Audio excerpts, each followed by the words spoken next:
Hello and welcome back to the Lore Raider. It occurs to me that for someone who has a Tomb Raider logo, I really haven't been covering Tomb Raider content in some time.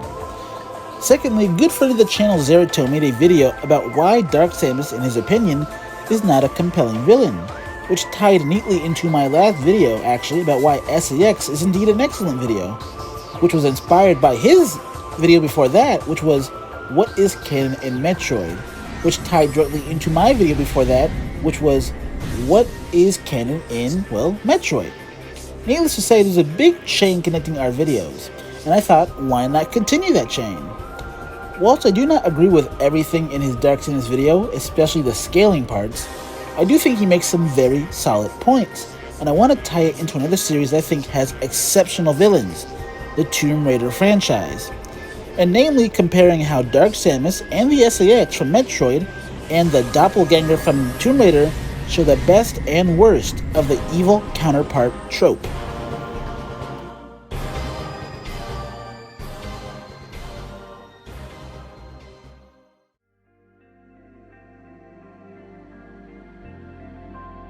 The Evil Counterpart Trope is a very old and very classic concept in writing, especially in the realms of comics and video games, in which the counterpart represents a very similar version of the protagonist, but in some way, shape, or form is presented as less moral or evil, often being narratively shown to be what the protagonist could have become or could become in the future, or being used as a commentary tool to highlight a trait the protagonist has that the evil counterpart lacks. For me, the makings of a great use of the evil counterpart trope boils down to three things. 1. The counterpart must present a credible existential threat. 2. The counterpart must challenge the protagonist on a moral or philosophical level. And 3. The evil counterpart must either be in possession of or lack a defining trait in comparison with the protagonist. With this framework in mind, let's go down the list and see how our Metroid and Tomb Raider antagonists handle the evil counterpart trope.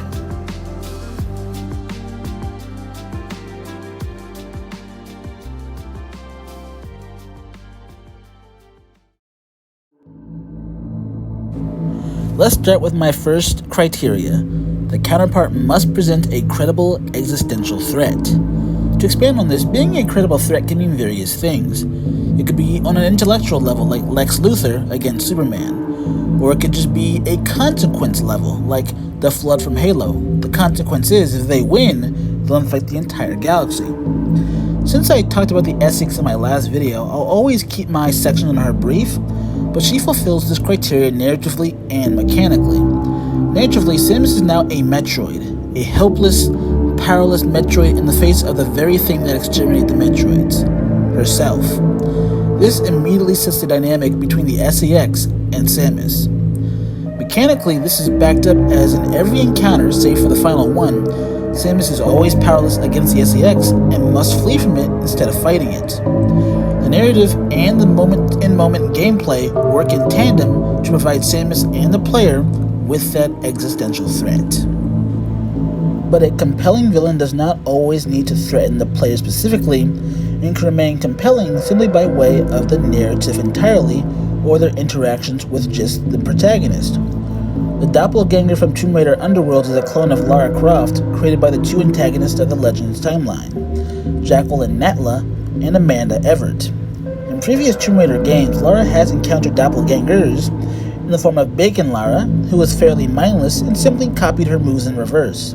A novelty to be sure, but not a threat. The Doppelgänger's introduction then establishes it as an actual threat immediately upon its first introduction.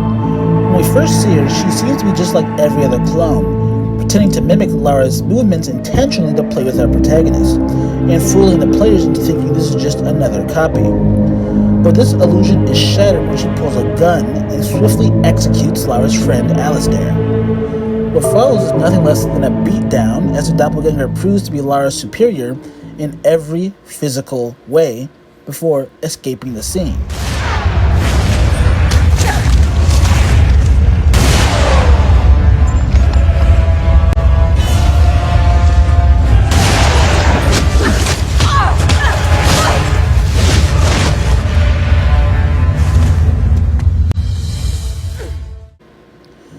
With this one scene, the game has established that the Doppelgänger is a new and more dangerous foe. It's a foe that is physically and technically superior to our protagonist, and immediately raises the stakes by killing Lara's longtime ally, all without any gameplay involved. And the icing on the cake? It burned down Croft Manor. What was once the player's safe place in every game thus far is now gone. See you. Alistair, hold on! See you. In Avalon. Damn it!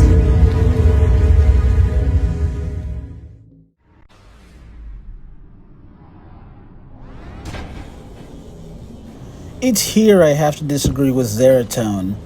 I think Dark Samus in Prime 2 was excellently built up to be a compelling villain. When Samus, and by extension the player, first encounter Dark Samus, the evil counterpart shoots out the light crystal immediately before a horde of Ing tear into Samus. It would seem like Samus is beneath her dark counterpart to the point that Dark Samus doesn't even finish her off personally, and it also suggests that Dark Samus has the entire Ing horde at her command. But it is after this that I think that the character drops the ball and Xeratone has a point, as it is revealed that she doesn't actually control the Ing. This was just a giant coincidence. And for the rest of Prime 2 and Prime 3, she does very little to directly impede Samus, even when given ample opportunity to finish her off, which kinda hamstrings her ability to be seen as an existential threat. This takes us to Criteria 2. The evil counterpart should challenge the protagonist on a moral and philosophical level. If you want to know my thoughts on SAX, please watch my one Villainous scene video for more information, as I will not be focusing on her for much of the rest of the video. Instead, let's take a direct look at the Doppelgänger. The Doppelgänger does not talk much during the scenes that she appears in. However, we know that she is forced to obey Natla, who holds an incantation that forces her to do the Atlantean Queen's bidding. Damaged. Good. Perhaps Mend is not entirely useless. You, however, these are your final orders. Find Lara Croft and kill her. Once she is dead, end your own life as well.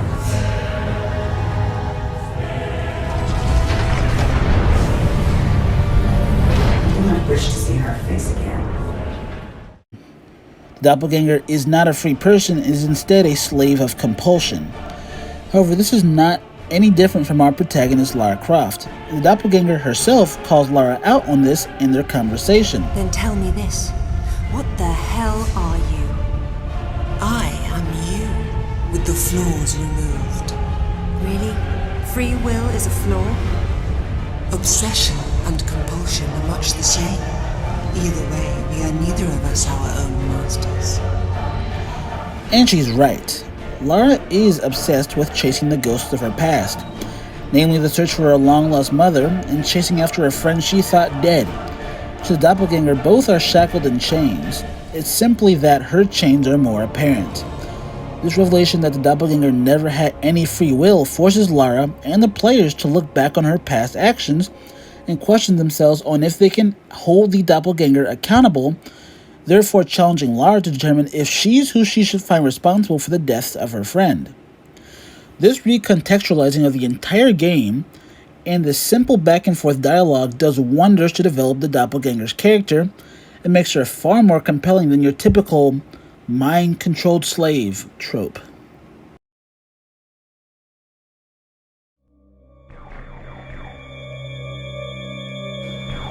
Let's compare this to Dark Samus. Unfortunately, given that the character cannot speak, she does not have the luxury of verbally explaining her motives or challenging Samus in any sort of meaningful dialogue. However, neither did the SAX, yet she was able to challenge Samus in the player's eyes on a philosophical level and an existential level. Dark Samus, however, does not have any of the narrative through lines that SAX did. Dark Samus wanted to take over the galaxy, spread the Phazon, and managed to take over the space pirates. However, none of her goals bounced off of Samus's in any way. Samus has never, ever considered harming the Federation in any way, nor has she ever wanted to control the galaxy. You could squint and say both characters want to spread their dream across the galaxy. For Samus, she was a beacon of hope for the galaxy, a flame to light the fires in the hearts of others. Dark Samus, we don't know what her dream for the galaxy actually was though, so we can't use that line of thinking. Because Dark Samus doesn't challenge Samus in any meaningful way, the player isn't ever made to think if she has a point or if Samus could ever one day become Dark Samus, which is to me why Dark Samus is less compelling overall.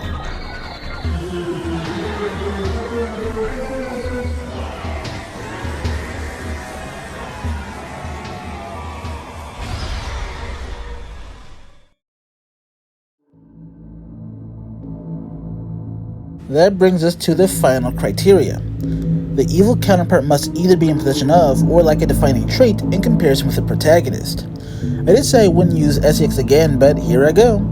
What made SEX such a compelling villain in this category was that from something Samus says and is shown in game.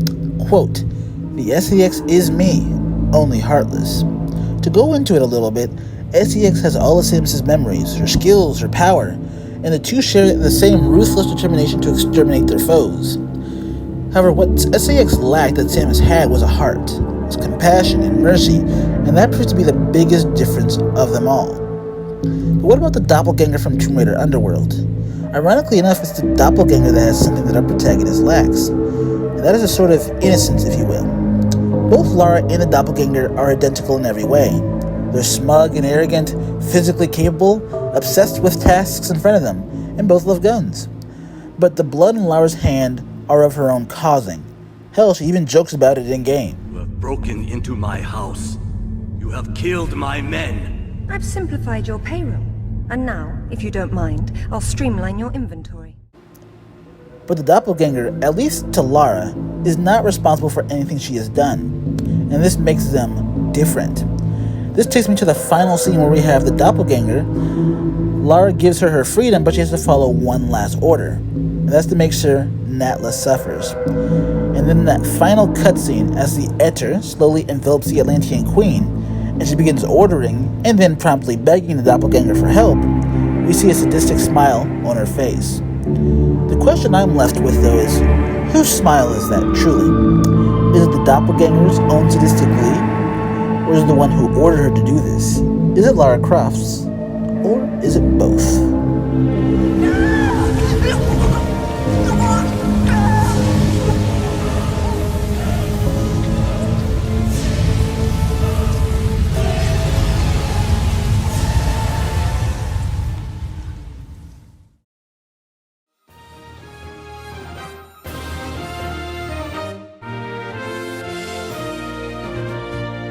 Dark Samus and Samus Aran are more similar than people give them credit for.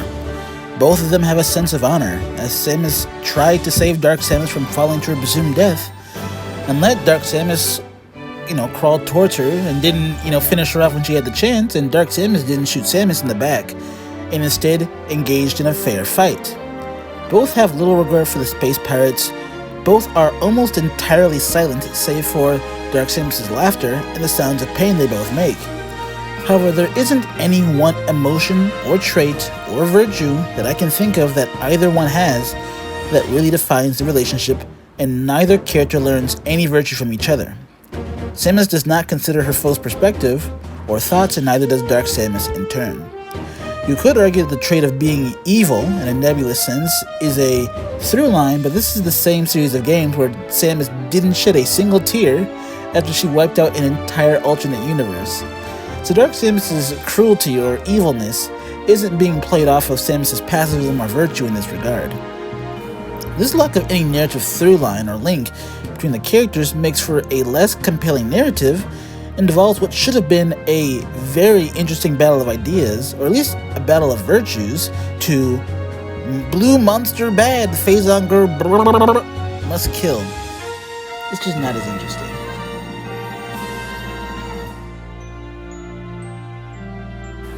Now, am I saying Dark Samus is a bad character? No, I like her as a character quite a bit, but I'm using her more as a tool to highlight how good the Doppelgänger from Tomb Raider is, and how she does the evil counterpart trope right. Even though we never fight her in-game, and she appears in only one game of the series, she captured the player's respect and interest from the very first cutscene, and holds our interest and makes us ask questions right to the very last. That very last villainous scene. Well, that's all I have for today. Folks, do you think the Doppelgänger is trash? Was I too harsh on Dark Samus? Let me know that and more down in the comment section below. But until then, be safe, be wise, and please pray for a true peace in space.